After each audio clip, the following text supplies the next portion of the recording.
Assalamualaikum warahmatullahi wabarakatuh.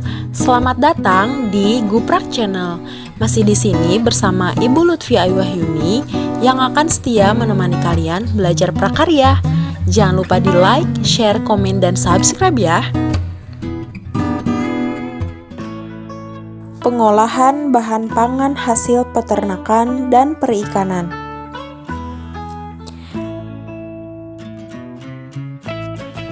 Bahan pangan hasil peternakan dan perikanan berupa beragam jenis ikan, udang, cumi, dan rumput laut, daging, telur, dan susu yang masih mentah memiliki kandungan air yang tinggi sehingga dapat membuat bahan pangan tersebut menjadi mudah dan cepat rusak.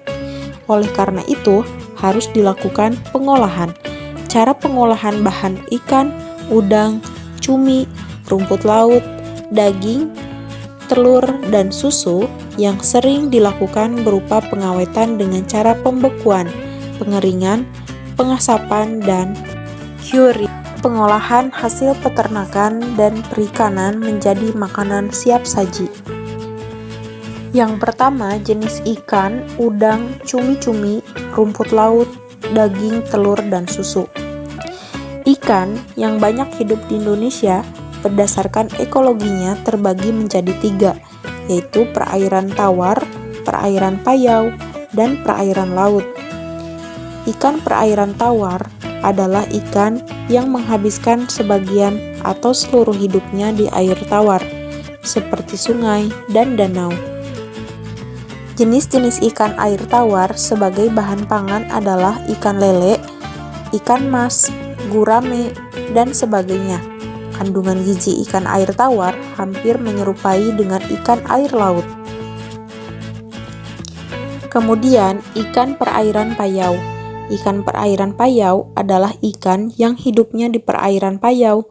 Perairan payau merupakan pencampuran antara perairan tawar dan perairan laut seperti muara. Jenis-jenis ikan air payau yang sering dikonsumsi sebagai bahan pangan seperti berikut. Yang pertama, ikan bandeng, kemudian ikan kakap. Selanjutnya, ikan perairan laut. Ikan perairan laut adalah ikan yang hidup di laut. Jenis-jenis ikan laut yang sering dikonsumsi adalah seperti berikut.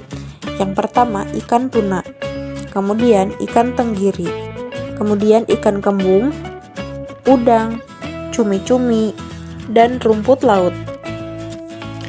Selanjutnya adalah daging. Beberapa jenis daging yang banyak dikonsumsi oleh masyarakat, yang pertama adalah daging ayam. Daging ayam merupakan sumber protein berkualitas tinggi dan memiliki kandungan lemak jenuh yang lebih rendah dibandingkan dengan daging hewan berkaki 4. Berdasarkan jenis ayam yang dibudidayakan, terbagi menjadi 2, yaitu ayam kampung dan ayam broiler atau ayam negeri. Kemudian daging sapi. Daging sapi adalah daging yang paling banyak diminati oleh masyarakat Indonesia. Selain rasanya yang lezat, daging sapi dapat diolah menjadi aneka masakan. Selanjutnya, daging kerbau. Ciri khas dari daging kerbau yaitu berwarna merah agak gelap, memiliki tekstur serat yang lebih kasar dibandingkan dengan daging sapi. Kandungan lemak daging kerbau relatif rendah daripada daging sapi.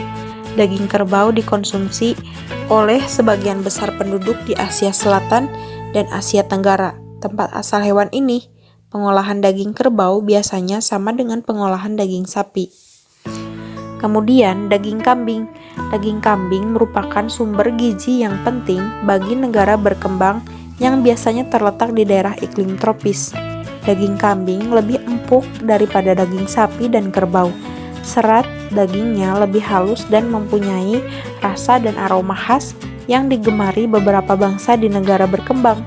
Hasil pengolahan daging kambing seperti sate, sop, dan gulai. Kemudian, telur. Telur dihasilkan oleh hewan jenis unggas dan ikan yang sebenarnya adalah cara hewan tersebut berkembang biak dengan bertelur. Telur dapat diolah menjadi berbagai Olahan dengan cara direbus, digoreng, dikukus menjadi berbagai hidangan lezat bergizi seperti telur mata sapi, telur dadar, telur balado, semur telur, pindang telur, telur asin, dan lain-lain. Yang terakhir adalah susu. Susu merupakan sumber gizi bagi tubuh manusia. Hewan-hewan ternak mamalia lainnya penghasil susu selain sapi yang biasa dikonsumsi oleh manusia, contohnya kambing, domba, kerbau, unta, dan kuda. Susu binatang, biasanya sapi, banyak diolah menjadi berbagai produk misalnya yogurt, keju, mentega, susu kental manis, susu bubuk, dan es krim. Ikan, udang, cumi-cumi, daging, telur, dan susu adalah sumber penghasil protein hewani. Protein adalah zat yang penting bagi tubuh. Fungsi protein antara lain sebagai berikut. Yang pertama, sebagai zat pembangun, kemudian cadangan makanan dan sumber energi, selanjutnya sintesis antibodi, hormon, dan enzim, kemudian pengatur keseimbangan kadar asam dan basa di dalam sel, serta pembentuk dan perbaikan sel serta jaringan terutama pada anak-anak yang berada pada masa pertumbuhan. Metode pengolahan. Metode memasak bahan pangan ikan, udang, cumi, rumput laut, daging, telur, dan susu biasanya dengan metode merebus atau boiling, mengkukus atau steaming, menggoreng, fried, membakar, grilling, dan memanggang atau di oven. Tahap pengolahan. Sebelum melakukan pengolahan, kita harus mempersiapkan alat dan bahan, termasuk bumbu dan rempah yang akan digunakan.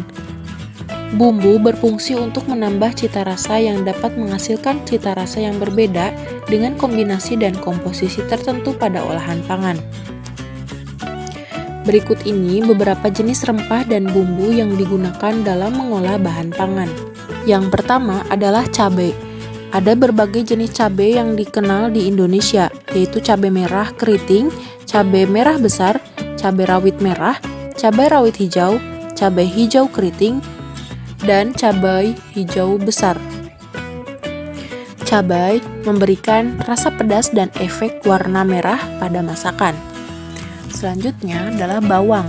Bawang merah memberikan rasa gurih dan aroma sedap pada masakan, serta bersifat antimikroba.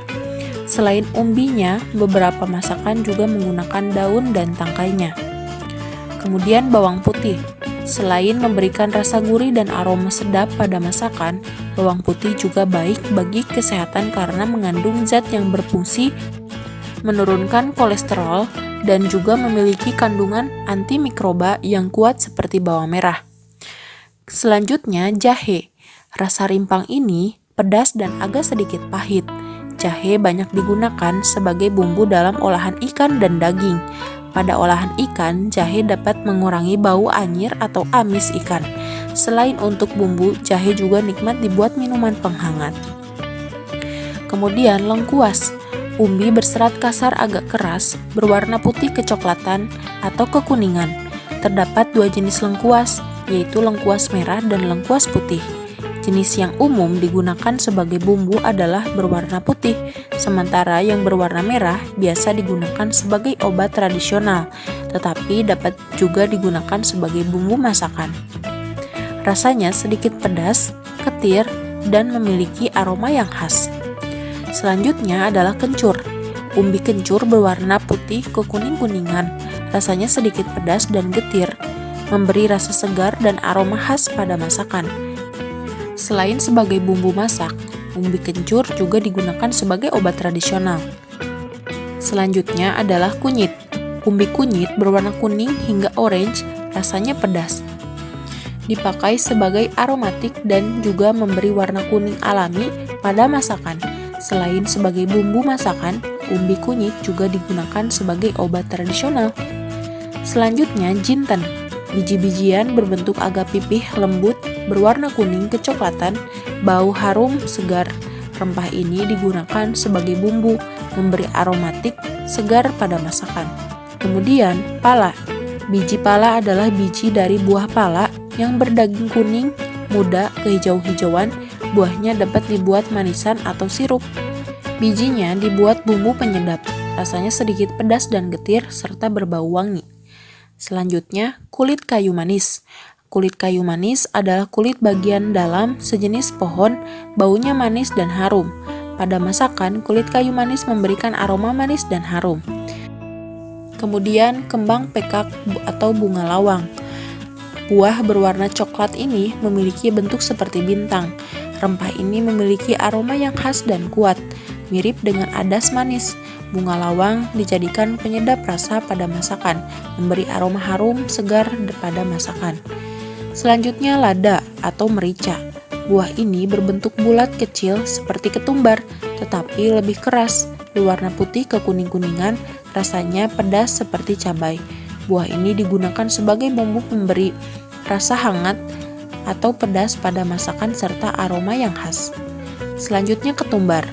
Buah ketumbar berbentuk bulat kecil, berwarna coklat kekuning-kuningan dan agak lunak, memberi bau harum yang khas pada masakan dan rasa gurih. Yang terakhir, kapulaga. Sejenis buah agak bulat, berwarna putih atau kekuningan, bergaris-garis rapat, bermahkota sisa perhiasan bunga. Berbiji banyak kecil, terlindung dalam salut biji, berwarna keputihan berwarna coklat kehitaman. Buah ini memberi aroma harum dan segar pada masakan. Nah teman-teman, demikian materi kita hari ini tentang pengolahan bahan pangan hasil peternakan dan perikanan. Di pertemuan selanjutnya, kita akan belajar mengolah bahan pangan hasil peternakan dan perikanan. Sampai jumpa minggu depan. Terima kasih, sampai jumpa lagi di Guprak Channel. Wassalamualaikum warahmatullahi wabarakatuh.